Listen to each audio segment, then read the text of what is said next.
the Blind Model Builder. My name is Rod, and I'm the Blind Model Builder. Today, we are doing our Friday bench update, and as per normal, I am wearing red to make sure that we remember all those deployed. I will wear a red shirt on Fridays to support this cause until all of our service members are no longer needed to be deployed overseas. So I will be wearing red the rest of my life on Fridays. That's how it goes. So I'm going to throw my hat into another group build. I lost track how many. I think that's up to 3 or 4 right now. Let's see. I've got the Street Rod group build. I've got the Shop Truck group build. And now I guess I'm going to be jumping into the Summer of '69 group build, being hosted by, Grant over at Diamond State Speed Shop and Bill at Loki's Scale Models. Hopefully I pronounced that right. But anyway, today I have 3 kits that I'm thinking about doing for the Summer of '69 group build. One is kind of a personal to me. It's the vehicle that it was my late mother-in-law's vehicle. The car that she used to take to car shows, and she was so proud of it. And it's actually a car that's been in my wife's family since 1969. And the other 2 are honorable mentions. To be honest with you, I'm hoping this particular group build isn't going to be a real extensive one. I kind of want it to be pretty straightforward. Like my mother-in-law's car that she had. I already know exactly where that's going.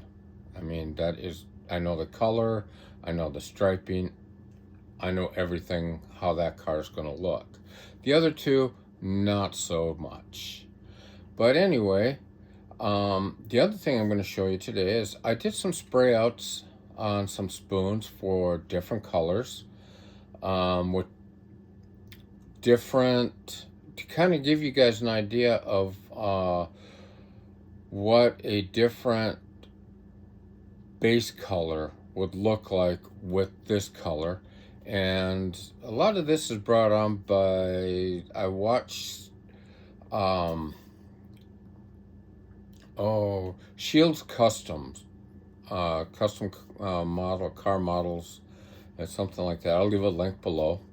I watched his video last night, and he showed some results on some of this new Hobby Lobby iridescent paint. And I had done a couple of spray outs, and I was kind of concerned because I got results that I wasn't expecting myself. And I'll show you those here in a bit. But anyway, let me get the camera turned around. We will go ahead and we will start with my choices I have for the Summer of '69 group build. And honestly, the only reason these are the choices, they're the only cars I really have that fit the 1969 group build. I originally wanted to do a Ford truck, and as I was looking into it, I've got a 67, a 68, and a 70 plus a 72. I know they're all pretty much the same, but the grills change a little bit. And I don't know how that really works with the theme or the heart of the build. So yeah. And besides, I got some parts coming for the Ford truck build that I'm really excited about. Anyway, let's get the camera turned around and I'll show you what I have. Well, here we have it. These are the 3 kits that I've decided to throw under the hat on the summer of '69 build. As you can see, the first one is the 1969 Dodge Super Bee. It is a 440 6-pack car. I haven't actually built one of these in quite a while. And the next one is a 69 Cougar, which I have never built one of those.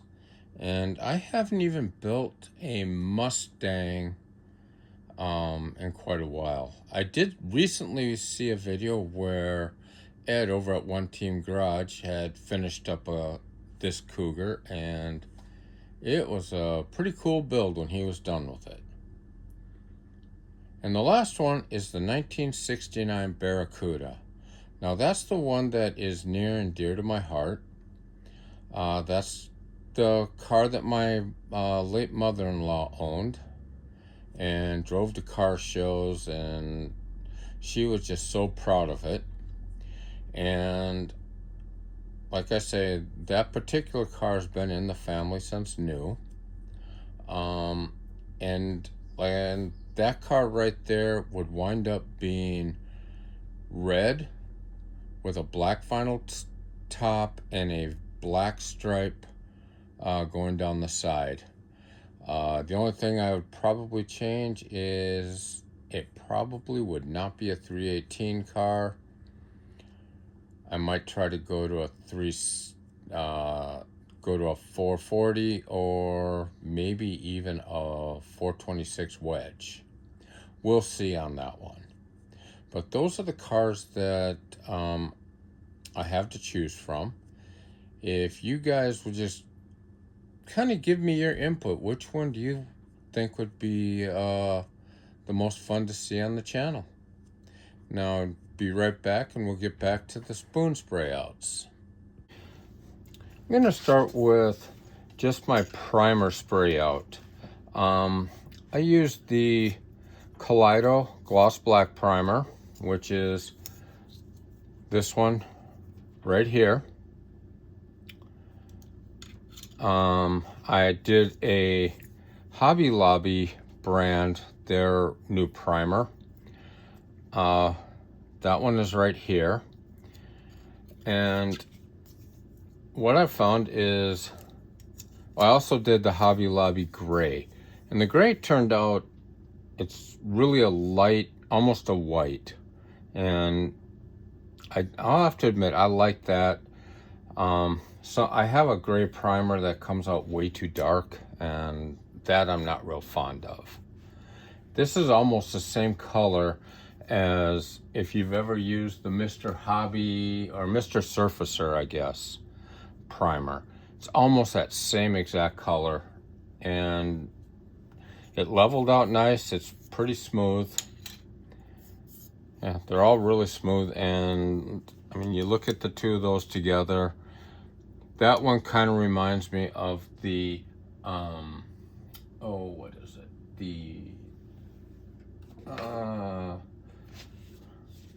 This primer here. This is one of my go-to rattle can primers, the Rust-Oleum 2X, just black primer. If I'm just doing small parts, that's the one I actually prefer to use. Don't have to mess up, dirty up an airbrush, all that kind of stuff. Now, let me get set up for the next one. Yeah, if you guys are wondering, I will go out now buy like a big pack of spoons from the dollar store or whatever, and I'll just take and split them up, spray them out, and I keep them in these little plastic jars. I think I got these from Hobby Lobby. I got a whole bunch. I was going to use them to mix paint, and that they're just too big for that. But they work out great to hold spoons. I got, my grays, my blacks. I eventually have to get some of the Sterilite spoons. Just a minute. This primer here, Eventually gotta get some of those sprayed out. I've got so much of this stuff as well. But anyway, I just thought I'd show you this real quick. It's just a quick tip on, how to keep some stuff organized. The first spoon tests I'm going to show you are the Kaleido oranges. This one is over a chrome. See if you can get a look at that. Then we have this one here, which is over black, covered with the Kaleido silver. And then we have this is a Kaleido, no, this is a Hobby Lobby black over chrome. It's also the clear orange. So these two are both chromes. One is Hobby Lobby primer, the other is Kaleido primer. There's really not a whole lot of difference there.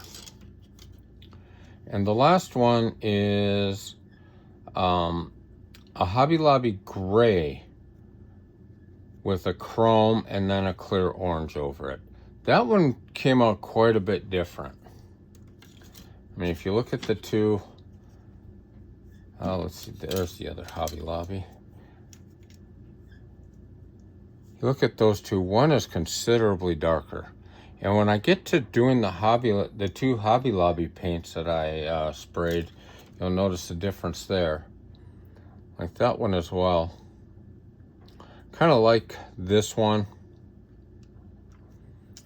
And then we have that. So those are the oranges I have.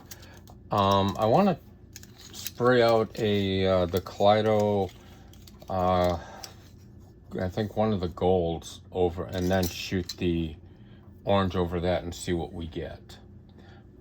But next, we have these are the Kaleido iridescent.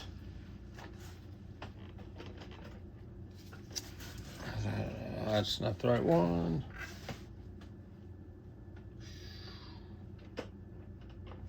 No, just a second. These are the Kaleido iridescent reds. This one is the red over chrome. And it looks like I'll be honest, I think I thinned this stuff out a little bit too much. So, yeah. But still, it looks like it didn't take to the chrome real well. We got a little bit of a checkered pattern on the side. And this is this is the red over the gray. You can tell how, I thinned it out too much. But still, you get an idea. It's got a nice sheen to it. None of these have been clear coated, so we're not going to get any kind of a misrepresentation as to how shiny they come out. Actually, it's not a real bad shine to it, but now if you notice, over the lighter colors, we had more of a pink than we did a red. Now this is what it came out like over a black. This is over the Kaleido Gloss Black. We got almost a deep purple, and that is an absolutely gorgeous color. I'm seriously thinking about using this in some upcoming lace. I'm going to try and do some lace spraying down the road. And I think that would be a gorgeous color over,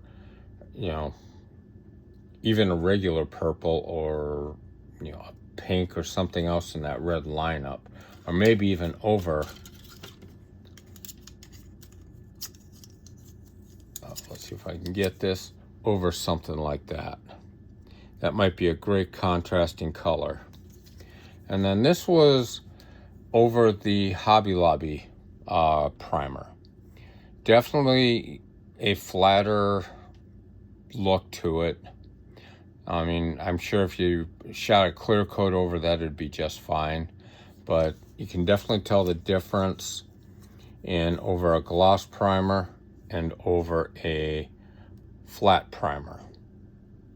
There is a big difference there. I'm not sure how well it comes out on camera, but in person you can tell. Now, the next one was where I really got a surprise. This is the iridescent turquoise. Now, this is the turquoise over the Hobby Lobby gray. I mean, it's got a nice shine to it. I mean, it's already kind of a gloss coat, turned out beautiful. And I want to say Shields Model Car Customs, he did a spray out, his first time spraying using an airbrush, and he sprayed some of this out, and his turned out beautiful. So, you know, I'm assuming this is the way he did it. This paint was not too thin. It sprayed out wonderfully. Now this is over a chrome. As you can see, still a nice shine to it. A little bit more of a candy coloring here than we get with this.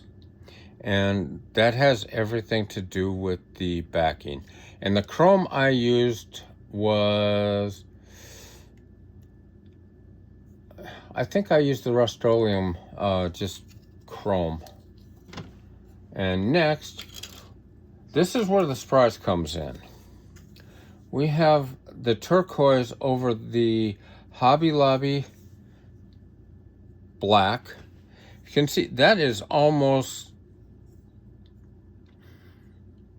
an olive green color, at least in person. Now this is over the Kaleido. And that was definitely sprayed out too thin, or I just sprayed it out too heavy. But you see, we got a completely different color. Now, if you guys really want to see some tutorials on how these paints come out as different colors over different bases, go watch Barbatos Rex. He loves to do these kind of tests. But this is what I got for that spray test. So that's what I got for you there. Why don't we turn the camera around and we will get this closed out. Well, there you have it.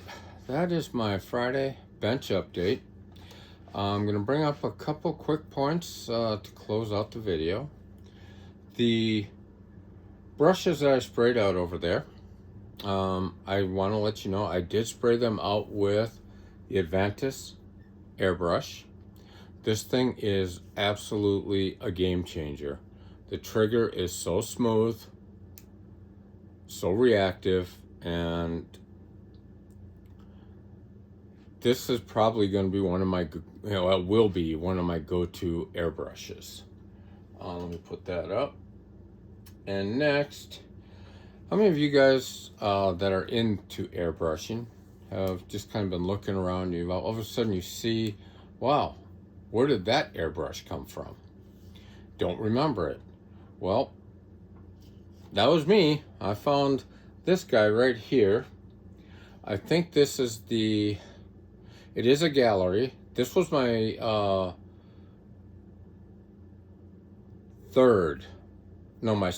this was my first trigger action this type of airbrush.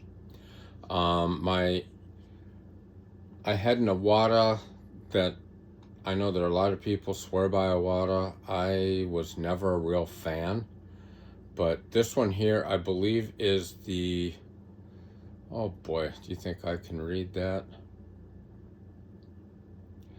This is the GH8068, and I'd gotten this one before I'd gotten any of my Swallowtails. The Swallowtails are a little bit more comfortable in the hand just because of that. I mean, for me, the a little bit bigger hands, so that's a little bit more comfortable. And this one has been sitting up on my with my other derelict paintbrush or airbrushes. Has to have been up there now for over a year. I forgot all about it. Dug it out yesterday, and it's like, I wonder if it still works. Plugged it in, shot perfectly. I was absolutely shocked that that worked as well as it did. But anyway, another thing I wanted to bring up, I was buttoning up my Oldsmobile group build, which will be revealed on my Sunday video for Model Cars and Coffee. And with any luck, I'll also have my IndyCar revealed. At least what I have. I still haven't found the tub for it, so it might be tubless. Might just try and fit the seat in there and run with it. I do want to get another one because that was a fun build. But anyway, I was working on the Chevy Fleet Master sedan delivery, the 48, and I was like trying to find a bin to start putting some parts in and stuff, and I dug this bin out, and it's like, what is in there? I don't know how many of you guys remember, this would have been way back, probably in one of my first videos, where I had gotten a couple of Folgers NASCARs. One was actually still in the box, wrapped, everything. One of them just came in a bag. Well, the one in the bag I put in one of my bins, and I just kind of, I'll get to it later. I dug it out yesterday, and it's like, I had so much fun building this Oldsmobile. Why don't we try and just kind of do the Ford on the side, just as something to do. And I really started getting into it. And this is what I've gotten done so far on that guy. And this was molded in a dark red. I gotta do it. And right now it's just primed in the, what is it? Mr. Hobby primer, the gray. I got to do a little bit more priming and maybe a little bit more. The reason I primed it in this, I can sand it, get it a little bit smoother, and then I'll prime it again in, whatever primer I decide to use. It'll probably be the Kaleido, or it'll be the Hobby Lobby. But yeah, that is, I just all of a sudden started working on it, and my goal is, I don't know if you guys can see, but this nose piece glued onto there. And if you ever see a NASCAR, these are almost all, they look like one piece. I'm sure they're not, but they look like they're one piece. And that's what I'm trying to do, is I'm trying to get that glue line right there out of it. Same thing, well, in the back it's just the bumper, so that's not such a big deal. Got the spoiler put on it. Everything that's got to be painted that red color is going to be ready for paint here. I mean, this is going to be a side project. It's just, I got a bin I really need to empty out, so let's start working on something. And it's not like I don't have enough projects on my bench, but I thrive for that kind of stuff. That's my happy spot. If I got too much to do, that's my happy spot. Because otherwise, I wind up being in retirement and being vision the way it is. I wind up just sitting there watching TV. And I'm trying to keep my weight down, getting a little porky. So, yeah, need to get off my butt, start doing some other stuff. So, there you go. That's what I have for you for my Friday bench update. I hope you guys enjoyed. And remember to support our first responders, support our veterans and our military. Without them, we can't do this stuff that we do. And so they're always in my hearts and mind. They're always there. And also, I know. Oh, yeah. If you like what you see, please hit the like button.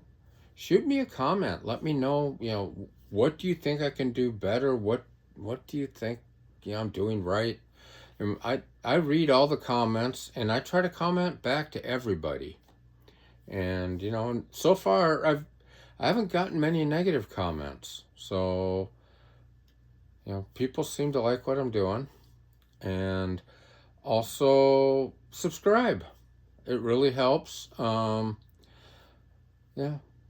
And hopefully I can get this thing squared away with Gallery and start getting my submissions in there for the World Creator Cup.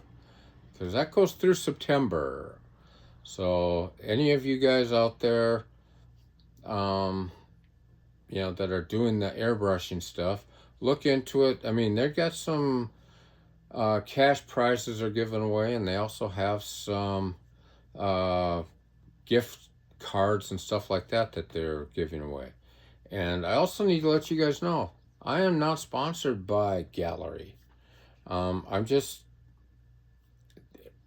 They're a product that I use, and I'm just impressed by it. I mean, it's the best paint I've ever sprayed, and their customer service is bar none.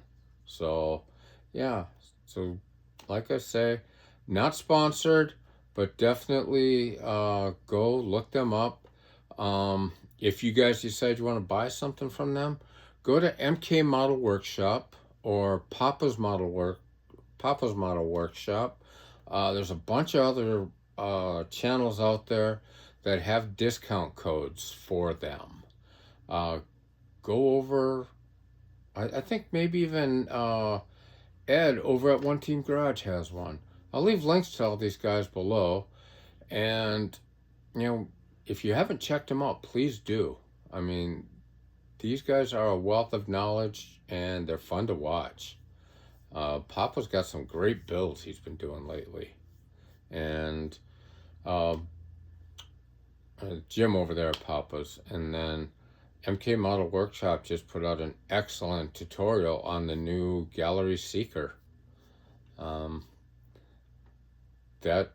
For a cheap airbrush, if you're looking into getting into airbrushing, if you can't find the GHAD 639, look for the Seeker.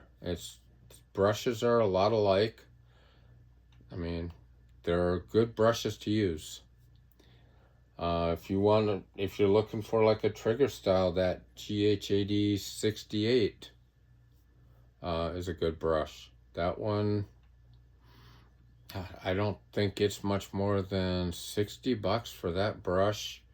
The Seeker, I think, is running somewhere around 50.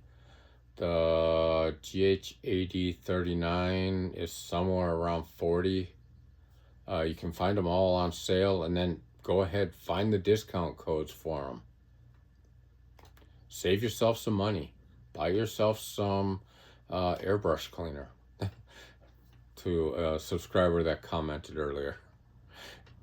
Kind of asked me, why do you guys talk about saving money and then go out and buy airbrush cleaner? Well, it's convenient. And yes, I know Dawn soap works, unless, of course, you're using something like the MCW paints or the lacquer base. A finish up clean's all right, but to do that cleaning, you need something more aggressive. But anyway, I digress. Let us go ahead and leave the video. It's getting long. You guys have a great weekend. I will catch you on Sunday, and have fun building.